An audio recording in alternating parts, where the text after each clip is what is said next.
വെളിച്ചെണ്ണ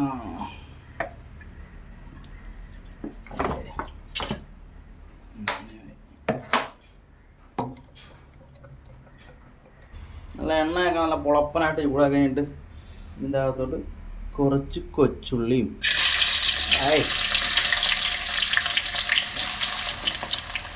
കൊച്ചുള്ളി 5 മിനിറ്റ് കൊണ്ട് വാടട്ടെ.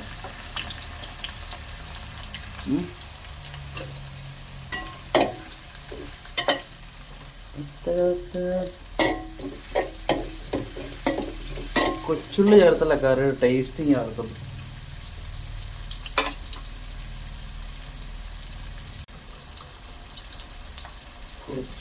കൊച്ചുള്ളി ഒന്ന് വാടാൻ നല്ലതായിരിക്കും.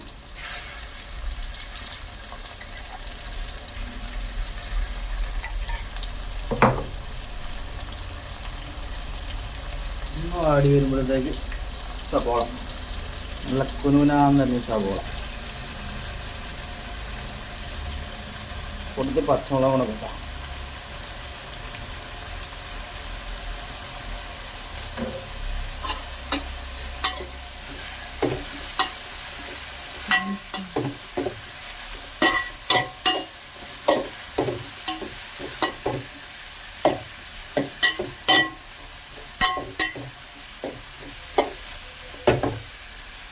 സവോള എന്തോരം വാടുന്നു അത്രയും കറി ടേസ്റ്റ് കൂടും. ഞാൻ പറഞ്ഞല്ല കേട്ടോ, എന്നോട് ഒരു ഉള്ളി പറഞ്ഞു തന്ന ഒരു പാചകക്കാരൻ. ഒന്ന് പതിയും പൊരിഞ്ഞ് വരുമ്പോൾ കുറച്ച് ഇഞ്ചി വെളുത്തുള്ളി പേസ്റ്റ് കൊടുത്ത് 2 കറിവേപ്പില കൊടുത്തിട്ട് കഴിഞ്ഞാൽ ആ ഒരു ഫ്ലേവർ ഇങ്ങോട്ട് വരും.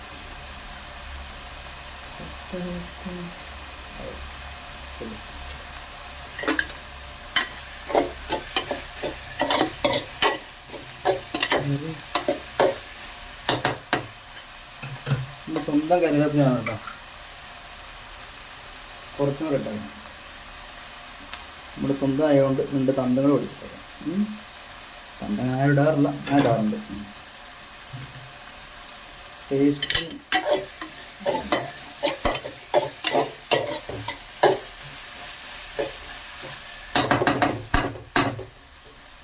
ഇങ്ങനെ ശീലമായിപ്പോൾ ഇങ്ങനെ അടിച്ചടിച്ച് എന്താണെന്നറിയില്ല, ഞാനിങ്ങനെ സൗണ്ട് കേൾപ്പിക്കും, ഇല്ലെങ്കിൽ ഒരു സുഖമില്ല.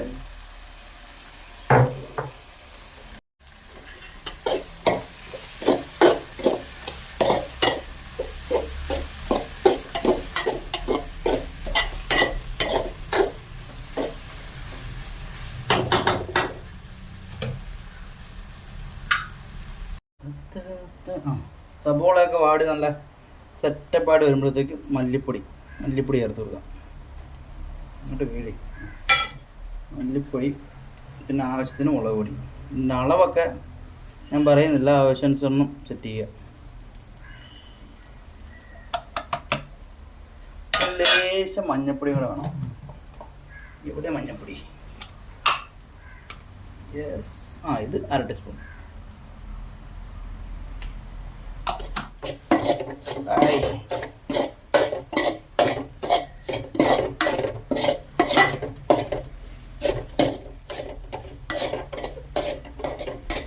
ഗരം മസാല ഇടണമായിരുന്നു, പക്ഷെ നമ്മുടെ ഗരം മസാല തീർന്നിരിക്കും. ഇനിയിപ്പോൾ പൊടിച്ചെടുക്കണം. പൊടിക്കാം. അടുത്ത റസോട്ട് വാടണം. തീ ശരിക്ക് സ്ലിമ്മിൽ വെക്കണം. ഇത് കിടന്നിങ്ങനെ വാടണം, ഒരു അരമണിക്കൂർ അങ്ങനെ വാടണം. ആ ടേസ്റ്റിങ് വരുള്ളൂ. അപ്പോൾ നല്ല മസാല പരുവത്തിന് കിട്ടും. എന്നിട്ടൊരു കുക്കർ എടുത്ത് വെക്കണം. കുക്കറിനകത്തോട്ട് ആ ഇറച്ചി ഇട്ട് കൊടുക്കണം. ഇറച്ചിയും എല്ലും അതും ഇട്ട് നമ്മുടെ ആ മസാലയും കൂടെ ഇട്ട് 2 തക്കാളിയും കുറച്ച് ഗരം മസാലയും ആവശ്യത്തിന് മീറ്റ് മസാല കൂടെ ആഡ് ചെയ്യണം. എന്നിട്ട് വേകാൻ പാകത്തിനുള്ള വെള്ളം ഒഴിച്ച് അങ്ങോട്ട് സെറ്റാക്കണം. അടച്ച് വെച്ച് വേവിക്കണം. എല്ലാവർക്കും കുക്കറിൻ്റെ വ്യത്യസ്തമായിരിക്കും. എൻ്റെ കുക്കറിലൊരു 3 വിസിൽ അടിച്ച് കഴിയുമ്പോഴത്തേക്ക് ഇറച്ചി നല്ല വെന്ത് നല്ല പരുവായി കിട്ടും. അതൊരു ഉരുളിലോട്ട് മാറ്റി ഒന്ന് ചൂടാക്കി ആവശ്യത്തിന് ചാറും കൂടെ വറ്റിച്ചെടുത്ത് കഴിഞ്ഞാൽ നല്ല പൊളപ്പൻ എല്ല് റെഡി. നല്ല ചക്കയൊക്കെ കപ്പയൊക്കെ ആയിട്ട് പിടിച്ചാണല്ലോ പൊള്ളിക്കും.